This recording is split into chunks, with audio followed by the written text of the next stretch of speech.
I shall start right away with the following tale.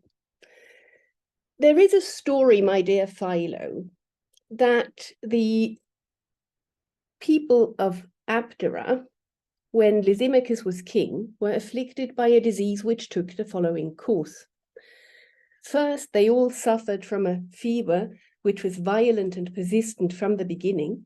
About the 7th day, the fever left them, causing some to have heavy nosebleed and others to be drenched in heavy sweat.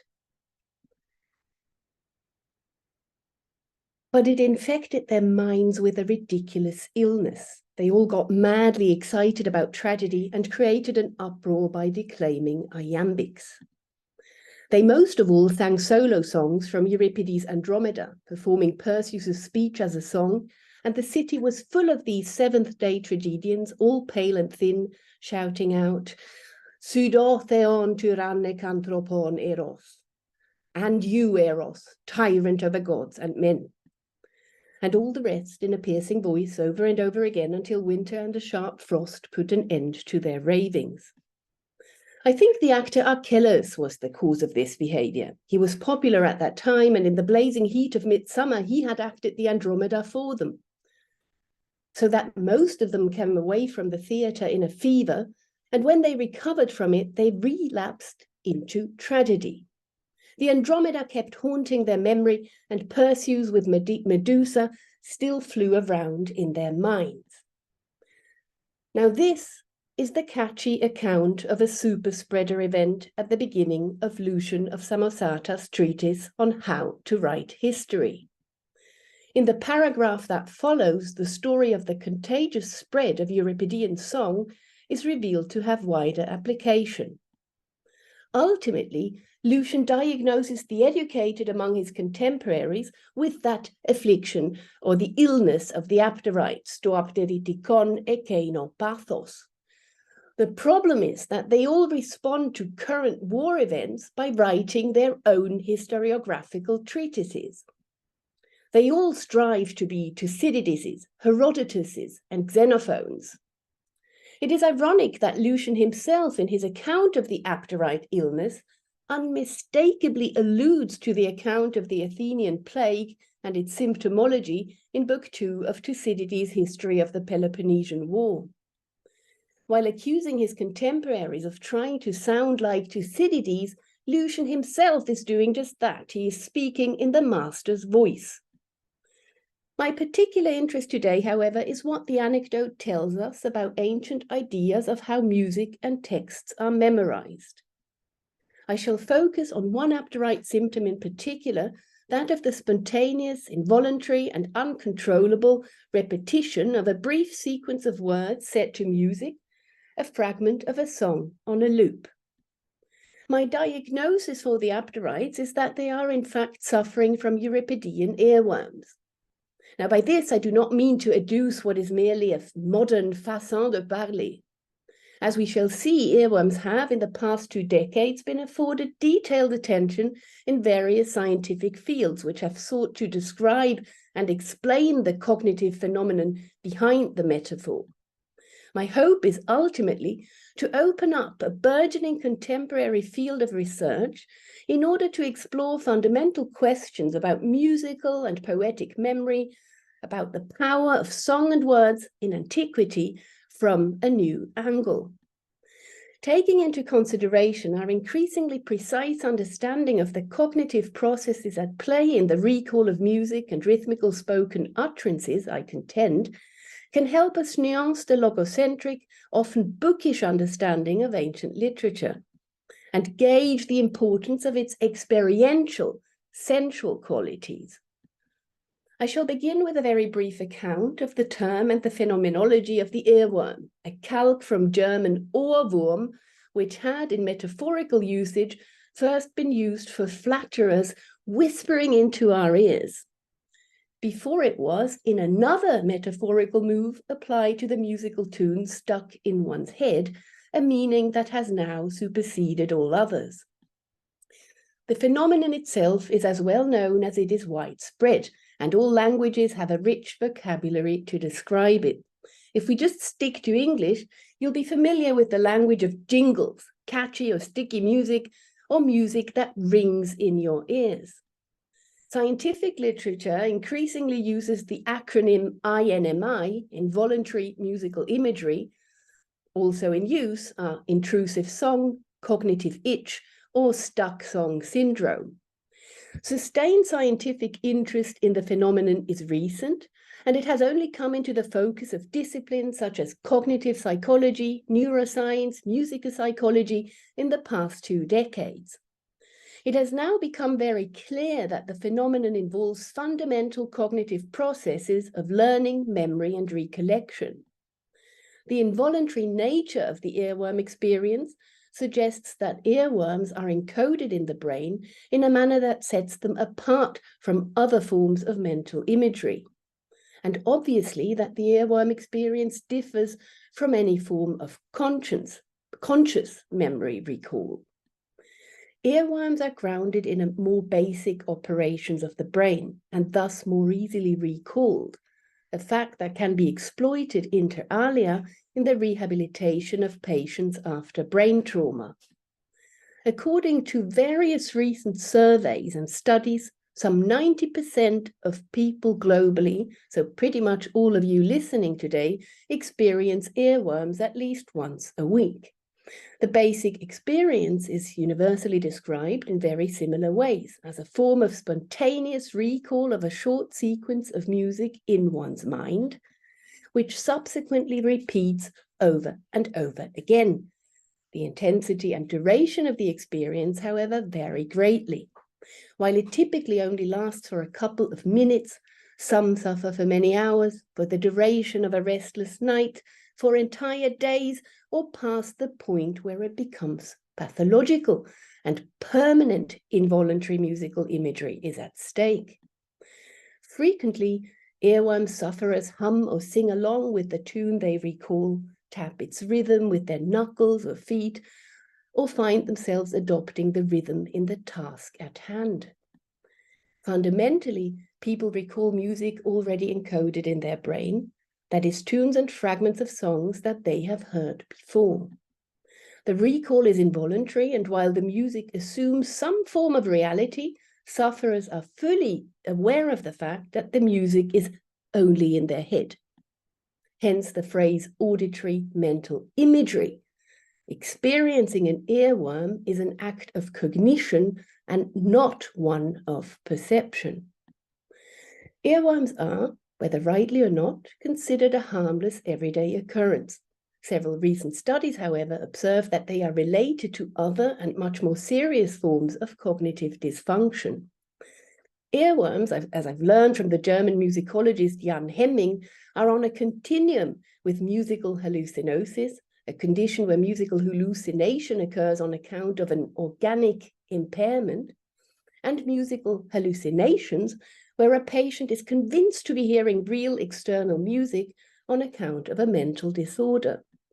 As we shall see, some such cases are well documented and discussed in ancient medical literature, which proves a rich source for ancient conceptions of musical memory. Of course, musicologists, and probably with greater determination, advertising agencies have been keen to identify the musical properties that make it more likely that a specific tune will get stuck in people's heads. Some features are well known. A relatively quick rhythm, for instance, and small variations in pitch are very common in INMI-inducing songs. Other factors are more obviously contextual and culturally specific. Thus, typical earworm songs in the Western world predominantly follow the established chord progressions that have evolved in the respective musical tradition and now characterize most pop music.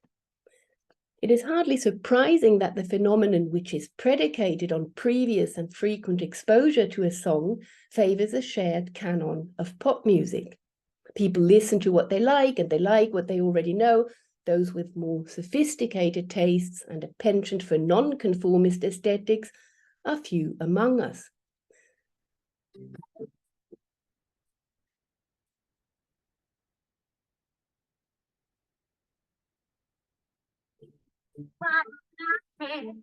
Boy, your love and the song I think about, I just can't get you out of my head. Boy, it's more than I dare you to think about.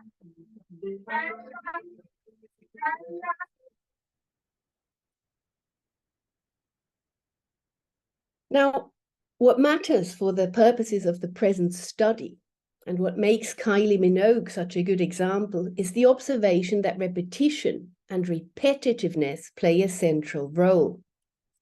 While earworms themselves are, of course, a form of repetition, they are much more likely to occur when the source itself is already defined by a high degree of repetitiveness.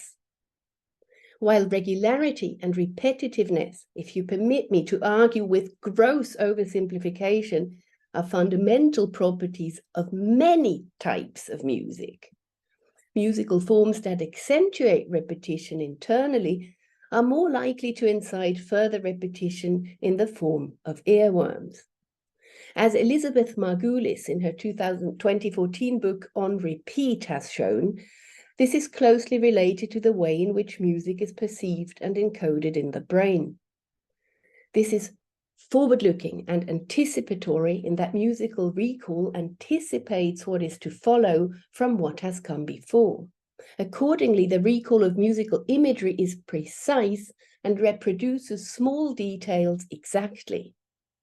Margulis and others speak of verbatim memory as the hallmark of musical recall. This coinage is somewhat unfortunate for classicists to know what verbatim means at any rate, as this type of memory plays a subordinate role when we recall verbal content, for instance, a narration. In these cases, the attention to the semantic value of words distracts from the wording itself, and the verbatim memory gives way to the so-called gist memory. Our gist memory is much more economical and focuses on the signified rather than the signifier. It paraphrases rather than reproduces content heard. Music, by contrast, fundamentally cannot be paraphrased. Conversely, we allow for and indeed expect a high degree of repetitiveness in music, in a way that is not necessarily the case in normal linguistic utterances. Of course, such a strong opposition of verbal and musical imagery has severe limitations in its focus on the economy of everyday language, a type of language that aims at an efficient exchange of information. Literary or indeed poetic language, in particularly language bound by meter and rhythm, is arguably defined by the suspension of the laws of the economy and efficiency that govern everyday discourse. It is much more structured and repetitive and comes rather closer to what cognitive science sees as the defining features of music.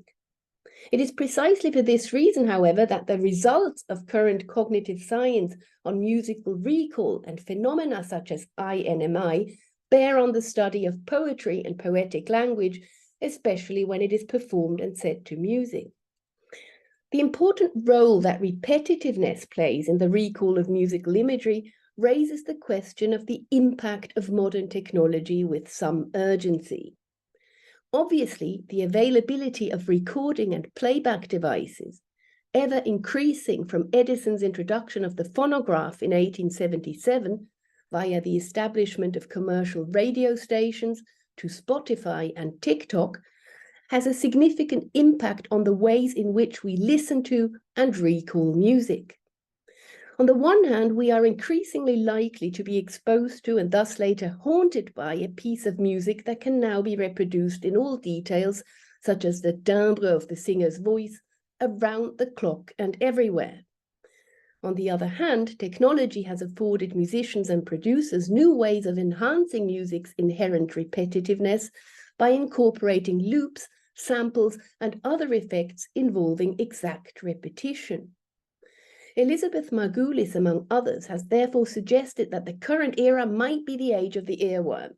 It would be tempting to believe that the kind of repetition afforded by technologies of recent and semi-recent invention, the stuck needle on a phonograph, the tape loop, the digital sample, had spurred this epidemic, provoking some new and distinctly 20th century malady.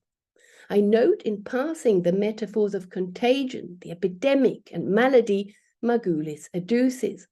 Others have certainly shared her intuition and similarly surmised that modern technology has fundamentally changed not only our outlook on music, but the fundamental processes of its perception and cognition. Thus, it is the gramophone, which for the media historian and theorist Friedrich Kittler and many others marks a pivotal point in cultural history, as it allows for the near identical repetition of the sounds of an original performance. It surpasses both any form of musical notation and fundamentally differs from any re-performance.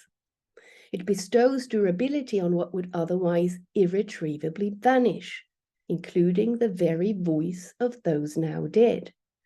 And it makes it readily available for mass consumption. How mass media enhance the power of music is well reflected in a short story first published in The New Yorker in 1933 by the American writer E.B. White.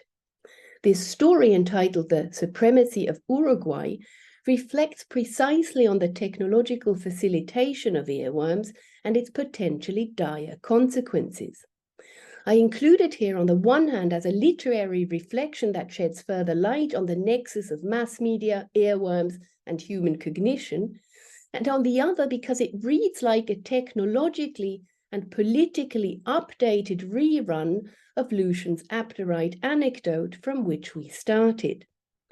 One Mr. Casablanca from Uruguay had once chanced upon a concert on Times Square in New York where a cold young man sang a love song which, amplified by a microphone, left everybody dumbstruck with pleasure.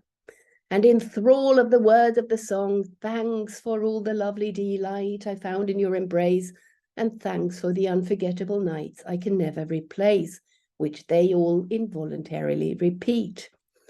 Casablanca instantly returned to his home country and convinced the government to utilize the song to gain world domination. Enlisting Uruguay's loudest tenor, he produced a recording of the bar of music he had heard in Times Square. He grooved the record so it would repeat the phrase endlessly, and soon a squadron of pilotless planes, all equipped with gramophones and powerful amplifiers, scattered the sound over foreign lands. Uruguay gains supremacy, never challenged by her silly subjects. Thus, territorially, her conquest was magnificent, but politically, it was a fiasco. Everywhere, crazy people lived happily as children, in their heads the old refrain, "and thanks for the unforgettable nights." Until many years later, the descendants of some early American idiots regained their senses and rebelled. In a very dark turn, all of mankind is annihilated in the avenging struggle that ensues, ironically, without a trace. White's grimly cynical tale shows a world defined by the rapid developing media technology, phonograph, radio, microphones, and uses the metaphor of the seemingly harmless earworm to expose the dangers of jingoist rhetoric and propaganda. There is much to be said for the strong connection that White, Kittler, Margulis, and many others have established between the cognitive phenomenon of INMI and media technology. The cultural history of earworms cannot be dissociated from the media which make music resound. However, this should not lead us to assume that earworms would not have been experienced in the pre-gramophone era. Rather, we should pay attention to the media and performance contexts in which earworms occur. It would be wrong to think of earworms as an exclusively modern phenomenon. As Oliver Sacks notes in Musicophilia, earworms have no doubt existed since our forebears first blew tunes on bone flutes or beat tattoos on fallen logs. Alas, this brief remark represents the full scope of Sacks's interest in historicizing the phenomenon. In any case, what is largely neglected by those studying INMI is the fact that the rise of modern recording and playback technologies has coincided with the decline of a pervasive and shared performance culture? Or where outside of Cambridge do you still meet people who regularly sing in choirs? By contrast, it would seem that the performance and festival culture that defined much of Greco-Roman antiquity, in which large parts of the citizen body was very heavily involved, offers fertile ground for earworms. I cannot in the present paper offer even a brief survey of ancient discussions of the phenomenon. The relevant material is simply too disparate. What I have learned to date is that INMI is certainly a well-known phenomenon in Greco-Roman antiquity, even if there's perhaps no established terminology to describe it, though I shall in the following propose some terms that do come close to technical terms. In many texts, the phenomenon is related or compared to something else.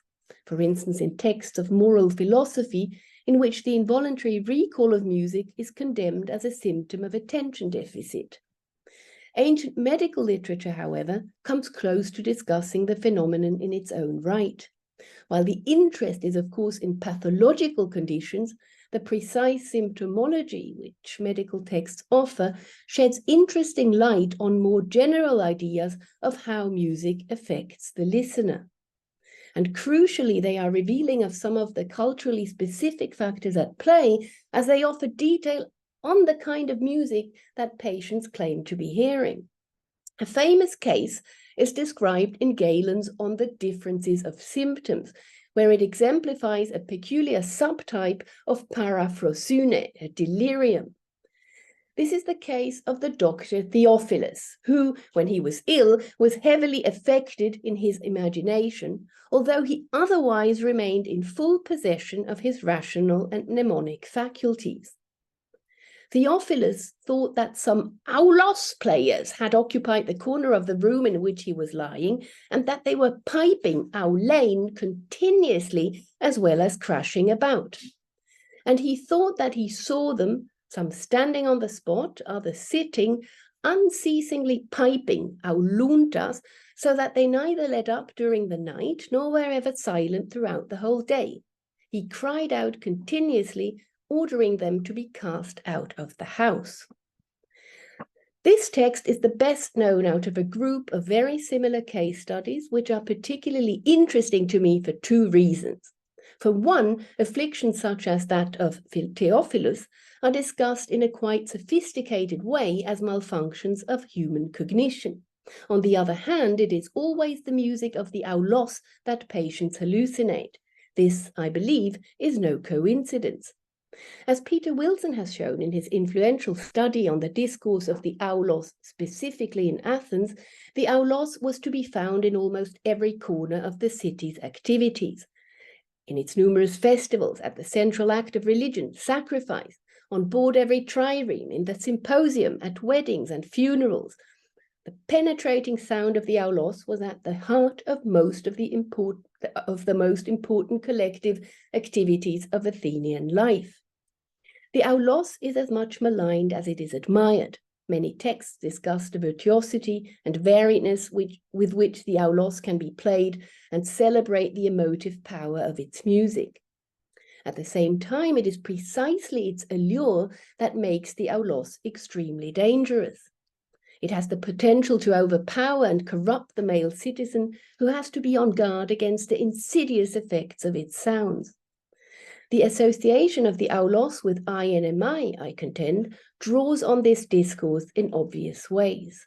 Indeed, the frequency with which the aulos occurs in the relevant sources is likely to be due to its prominence in the theatre, which has its own strong associations with mania and the imagination. For the questions here discussed, especially that of the interplay of musical and verbal recall, it is particularly relevant that the aulos provided the main musical accompaniment of all three dramatic genres, tragic comedy, satyr play, and the dithyramb. As far as I can see, the word that comes closest in Greek to our earworm is the adjective enaulos and its substantivized form do enaulon. In order to grasp the genesis and resonance, as it were, of this term, we need to turn to Plato.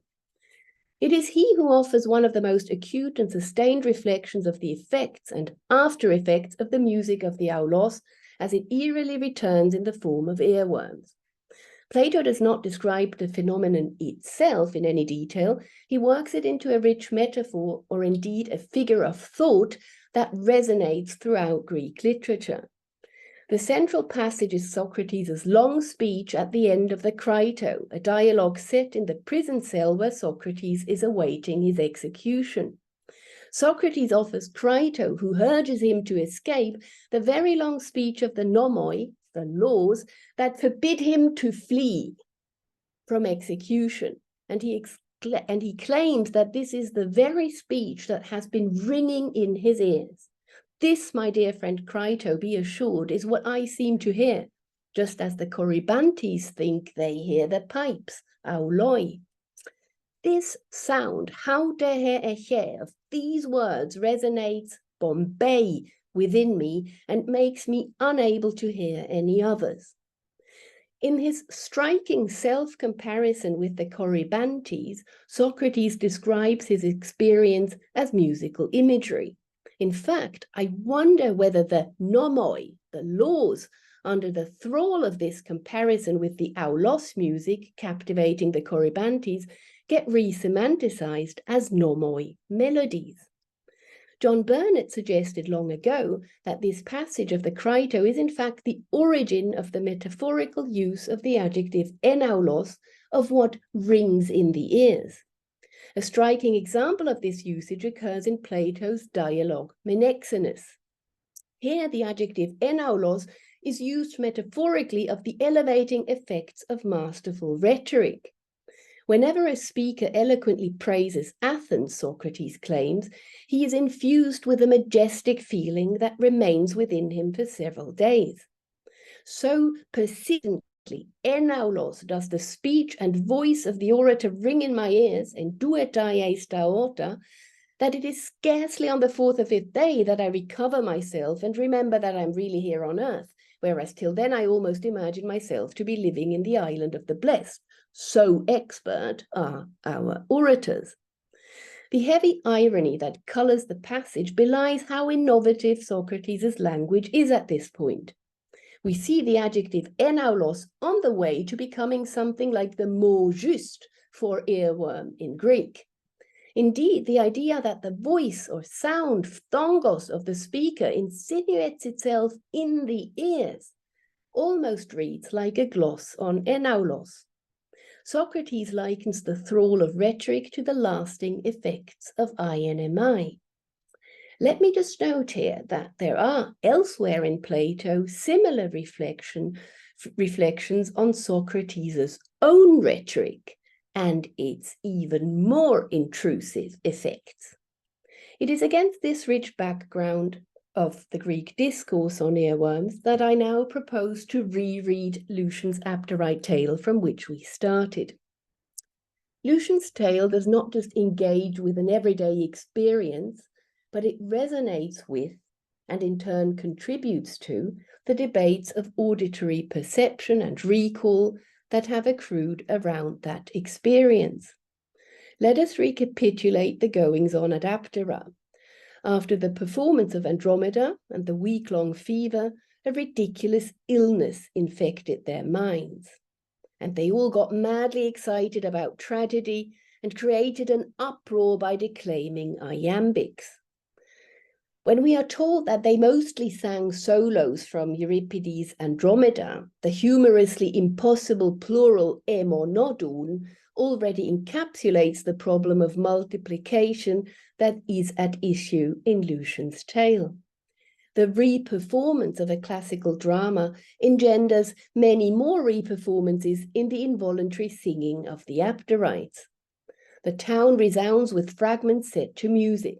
In particular, the Abderites render the reces of Perseus in song, of which the narrator quotes the opening line, Pseudotheon tyrannic anthropon eros, followed by the Rai kai ta alla, an etc. that makes us wonder quite how much the Abderites may have remembered. the entire rhesis or just the first line, the erotic subject matter will have exacerbated the contagiousness of that particular verse and made it the matter of earworms par excellence, short, simple, and emotionally charged. Lucian's comment that Andromeda kept haunting their memory and Perseus with Medusa still flew around in their minds marks the Geloion pathos as an affliction of cognition and memory. The language is reminiscent of the medical case reports of patients who hallucinated the presence of musicians in their room. However, it is also evocative of the language of Euripides' Andromeda. The play itself offers eloquent commentary on the phenomena it engenders in its audience: love, obsession, echo, and song. It is in fact striking that in all variants or retellings of the story, well into modern times, which differ sometimes significantly in other respects, it is invariably a reperformance of the Andromeda, and above all Perseus' Pseudo-Theon, Tyranne, and so on, that are said to have sparked this epidemic of song. Indeed, the Andromeda's constant presence in this Abderite tradition is only part of an even wider, extraordinarily rich Nachleben in which the play's massive impact on cognition and memory is foregrounded. The night before he died, so at his last supper, Alexander the Great recited an entire Episodion of the Andromeda from memory. And it is this very play, again Euripides' Andromeda, that Dionysus was reading to himself in Aristophanes' Frogs when the sudden longing for Euripides, the Bothos Euripidou, struck his heart. A desire so strong that Dionysus decided to descend to the underworld to resuscitate Euripides and bring him back to Athens. What is more, the Andromeda instilled a longing for Euripides in Aristophanes himself. The Andromeda was staged at the Dionysia of 412 BCE. Less than a year later, at the Lenaea of 411, Aristophanes parodied a song of the Andromeda in a song of the Lysistrata. And another 2 months later, at the Great Dionysia, Aristophanes offered a sustained parody of Andromeda in his Thesmophoriatsousae. Euripides himself is a character in Thesmo, and together with his in-law, he performs parts of the Andromeda, his own play from the previous year, as part of a shrewd escape plan.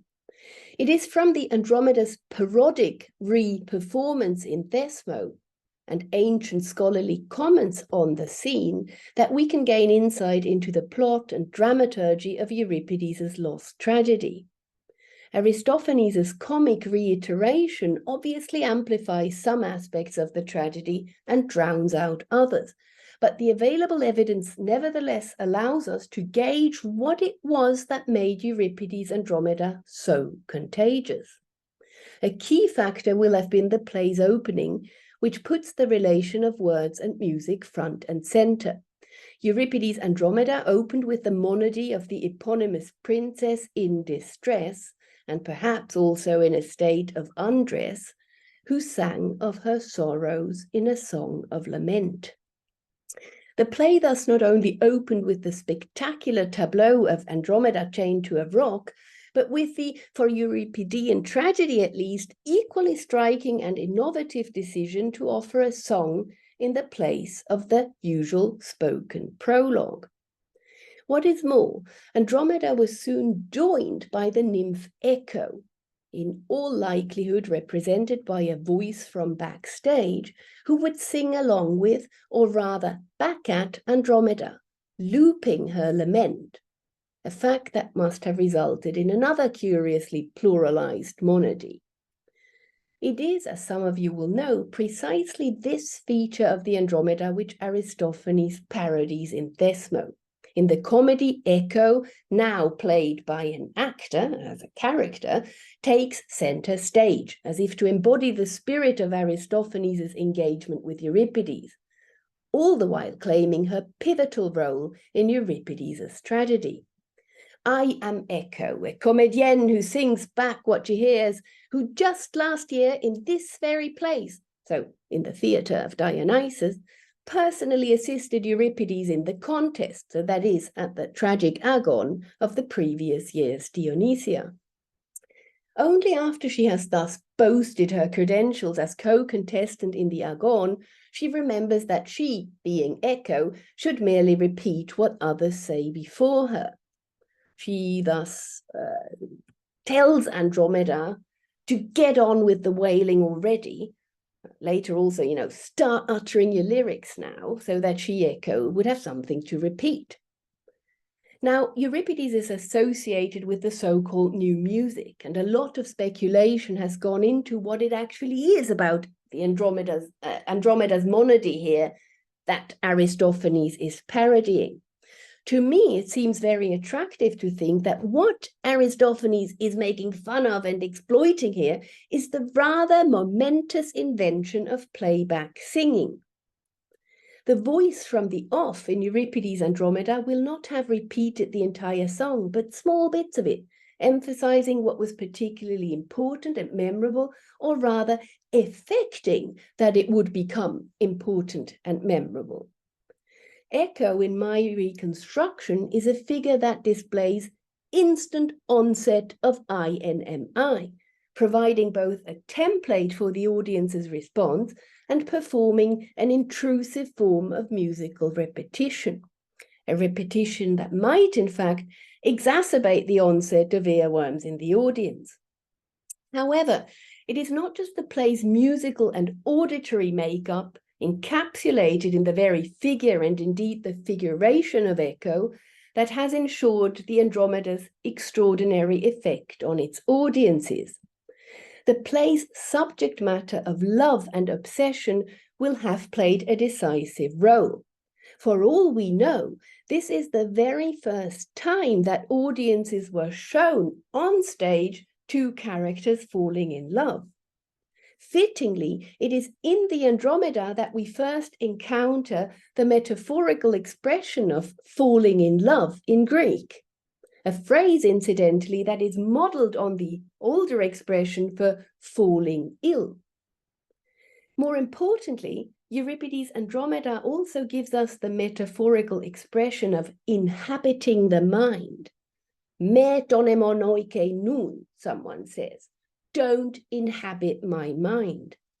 This language is reminiscent of Galen's poor Theophilus, who wanted to chuck the aulos players out of his oikos, and generally such language is often the stuff of earworms. So just think of Kylie Minogue, who can't get you out of her head. If we now return to Lucian's account of how the Andromeda kept haunting the Abderite's memory, we may guess that the language of the anecdote too was inspired by that of Euripides' play.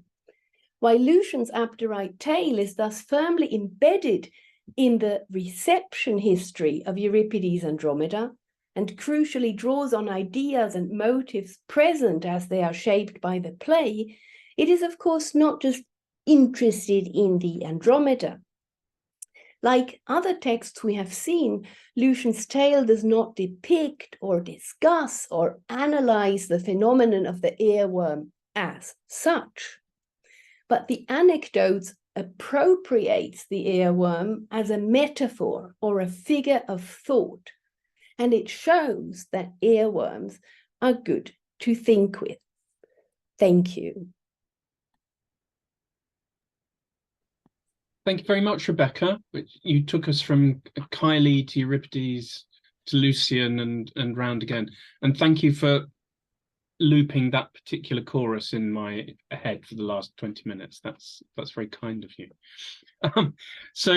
As I said before, we do have time for some questions. If you have any, please pop them in the Q&A box, and I'll put them to Rebecca. Can I start though by Rebecca by asking about Abdera And whether Abdera is an important place for this to happen. I mean, as far as I remember, Abdera is famously full of quite thick people, isn't it? I mean, that the Abderites are notoriously stupid, and there's a story of the Abderites getting upset when Democritus seems to be wandering around laughing uncontrollably about people, and they think he's fallen ill. So, I mean, is there some particular reason why Lucian would insist on a particular location for this strange occurrence? Yeah. So, I mean, the question is that of we simply don't know. You know, the tale is flagged as, you know, they say that. So he introduces it as something that is already out there, but of course that may only emphasize the fact of this repetition, you know, that already the story is a kind of knockoff of something else. You're absolutely right that, I mean, you've said everything that I would have said, asked about Abdera. They are the proverbial idiots in ancient Greek discourse, and so that might only accentuate, you know, this tendency to parrot and the enthusiasm for the arts. There is a fantastic 18th century novel by Christoph Martin Wieland, Der Abderitenroman, which actually brings together, so the third book is a story of how Euripides arrived in Abdera. So the real Euripides traveled through and witnessed a re-performance of his Andromeda before then staging his own play. So there's a copy a discourse of original and copy going on there. And in another book is exactly the story of Democritus, who they think needs to have Helleborus treatment to stop laughing. I mean, the uncontrollable laughter is, of course, also interesting because it might be akin to this phenomenon of music. Thank you. And I wonder whether you could say a bit more about something you advertised as a kind of cognitive turn in some forms of kind of classical literary scholarship. I mean, there's quite a lot of interest, as I understand it, in using insights from kind of modern cognitive science and so on to say something about the way literature works and so on. I mean, in particular, I was wondering about when people quote or misquote things in ancient texts. I mean, we often, you know, that's you see quotations and clever editors say, well, so and so is misremembered because Homer actually uses this line and so on. But I wonder whether that has something to do with kind of rhythm and the way that we memorize lines of literature. Yeah, I mean, I think, I mean, it's a very good question, and of course that we always have the additional problem of editorial interference along the way, right? Who then just decide that the text must actually be, or the line reads like this and that. So unless it is very well established in the tradition, I mean, I find this very interesting, for instance, in the case of just Homer quotations in Plato, right? Where there's almost systematically misremembered lines, so that some people have tried to argue, you know, this is done with a purpose and a method. So there's a deliberate distortion of a quote, which would in turn rely on people actually memorizing the real text. On the other hand, I assume that, you know, for all I said about precise repetition and so on, and so this is something that is stored. I mean, there are, of course, forms of misremembering. I mean, I know myself, for instance, that when I do have earworms, I have a tendency to jumble together the lyrics. right? Or just to sum up, so the beginning of one line and then the end of the corresponding other line. And of course, we see some of that happening too in all the many quotations in Plutarch. You're sometimes not sure, is this just somehow misremembered or purposefully somehow stuck together? And I think both is possible. Yeah. I was also interested in what Plato has to say about this, just the power that that rhythm and melody has over the way in which song and words enter our heads and stay there. I mean, he's famously quite worried about that kind of thing in some ways, because these things can lodge in your soul without being filtered through proper rational kind of criticism. On the other hand, I suppose you might see it as a useful mechanism for getting messages through. You know, that there are the kind of I was trying to remember, what were those, you know, those 3-word messages that we all had to have in our faces throughout the pandemic? Was it that actually that kind of tendency we have can also be it can be not debilitating, but it can be useful in terms of education or perhaps control. Yeah. I mean, I think, you know, I'll try to give a short answer when really I'd have a very long one. It is very interesting in Plato and generally that the discourse that I have started to trace here, you know, while it is somehow rooted in these tragedy and tragic performance, that it becomes particularly acute when it comes to prose, in prose discourse. So that is one thing that I think there are a great deal of anxieties over all these new things. So it's the new music of Euripides on the one hand, and prose all of a sudden. Yeah, even the story of Lucian's tale is applied to the prose writings of people who want to be like Thucydides. So that is one thing. And in Plato, I mean, for all the fear of and the acute awareness of how dangerous music can be for the soul of the listeners, at the same time we find a discourse on just how powerful and insidious Socrates' own words are. So the comparison with the Corybantes, as you know much better than I do, occurs inter alia in that staggering speech of Alcibiades in the Symposium, where Alcibiades says, you know, I can't get this guy out of my head. I mean, he's like the sirens. I need to block my ears. And he's like Marsyas, yeah? So it's the aulos playing satyr Marsyas that is in this sustained comparison with Socrates. And I've just come to think of this as there's a very sinister side to all of this, right? On how he gets into your head and you talk like him. I mean, incidentally, Alcibiades says, you know, when I hear Pericles give his oration, I think, good speech. When I hear Socrates, I have all these outbursts of emotion, and yes, I am like the Corybantes myself, and so.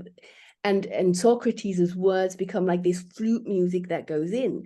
And I've actually begun to think, you know, that this idea of Socrates corrupted the youth, whether that hasn't also got something to do with the youngsters all having these phrases. So let me just add a brief anecdote. Karl Jakob Burckhardt has this unpublished, there are these unpublished transcripts of his lectures. And in one lecture, he talked about why did the Athenians kill Socrates? And so he described the scene and said, well, you just have to visualize this. You know, this guy goes around the market square and goes to some random person and says, your trade is of a certain kind, is it not? you know, and everyone is just puzzled. But then the young people following Socrates just stand around and smile, you know, because they want him to Beltius poiein them. And somehow, I mean, at least the idea that perhaps there are these phrases, ready-made phrases that you can use in your arguments and just intimidate people is actually part and parcel of what is perceived so dangerous about Socrates. That must be right. That makes sense. You must be right about this notion of a kind of craze. As I remember it, I mean, the symposium is narrated in various frames by different people. Yeah. But I think at least some of those narrators are sort of Socrates fanboys who try to be like him. I think they refuse to wear sandals, and you know they're kind of trying to dress up like him as well. So there certainly was this kind of notion of a kind of fandom or a craze that was behind him. Going back to your earworms, yeah, I mean, one of the things I find particularly agonizing about them is that they're private, is that other people can't hear it, and if one's stuck in your head, you feel like there's a kind of intrusive thought constantly that other people aren't sharing. But what was going on in Abdera sounded a bit more kind of communal and a bit more shared. So, I mean, it seems like there are two phenomena here. There's this kind of catchiness and these jingles that people kind of share and transmit. But then there are another kind of earworm, which are the ones that only you can hear, and they're the ones that are, as it were, stuck in your head and not being made public. But they do seem to be related in some way. Yeah, they are. I mean, I actually think that a bit like yawning or something, you know, if someone yawns and you're present, you do it too. I mean, you can also catch earworms from someone having them. So it has happened to me that one of my children sang a song and then it ended up in my head. So there is something contagious about them. I think contagious. You're right, there are different kinds, but I mean, what I try to do in this paper is also to try and imagine, you know, so, okay, what is it that in this world that, of course, I just simplified call ancient Greece, you know, to make it a bit easier. What are the factors that could be argued to be the facilitating conditions? So what are the media available that could cause these? Among them is the reperformance in the theatre. Yeah, so the aulos music, the ubiquitousness of that, the reperformance in the theatre, the reperformance in the form of parody. And along with that, I think also the audience response. I mean, I've not, of course, not been able to show a great deal of material, but there are these anecdotes of kind of, you know, outbursts at concerts or in theaters where some people try to run away and block their ears, others sing along. So in that sense, it then becomes a communal experience again. But you're right, there is both. It's a very private thing. Typically, well, at least what is nowadays, you know, what I read in all these scientific publications, I mean, earworms occur in situations of cognitive under or overload.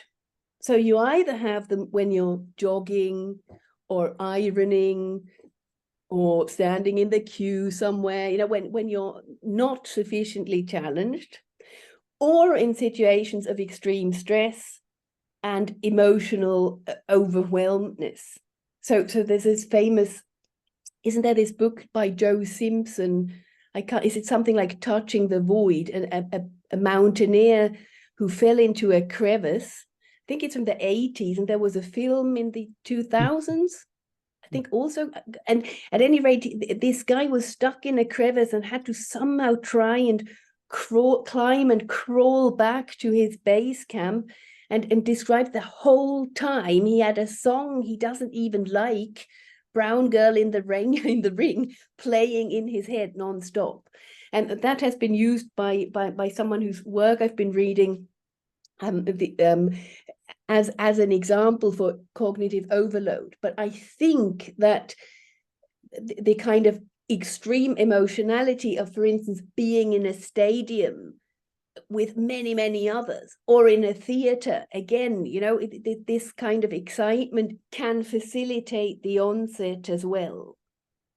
Yeah, no, that must be right. So you have, on the one hand, the image of Dionysus, who is reading to himself, you know, on a ship. So he's all alone with his scroll reading the Andromeda, and he gets this this pathos, excitement, sudden longing. And on the other hand, you have the audience who are all together seeing a play.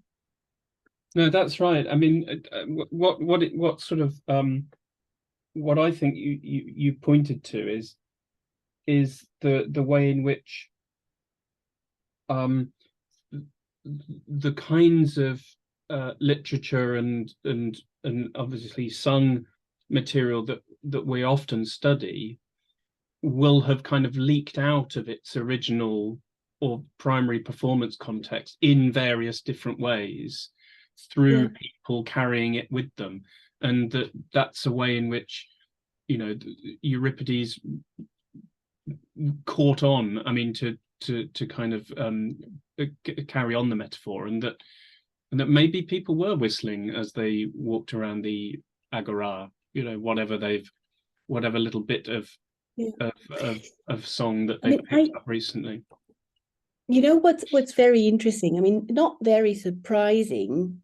Practitioners of music, of course, are prime victims for earworms. You know, they practice something all day, and then a part of it gets stuck.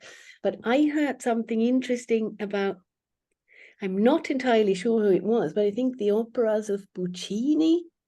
So at the time, he was very worried that, you know, he wanted them to be secret until the first performance, the Uraufführung, and was very worried that the orchestra would hum the tunes on the street and somehow reveal the secrets. So there is anecdotal evidence, I mean, for opera culture in Italy in the 18th, 19th century, which tells us how people went home singing bits. Yeah. And I mean, even if you compare your own experience, I mean, I think, you know, this is of limited value given that we live in a completely different world.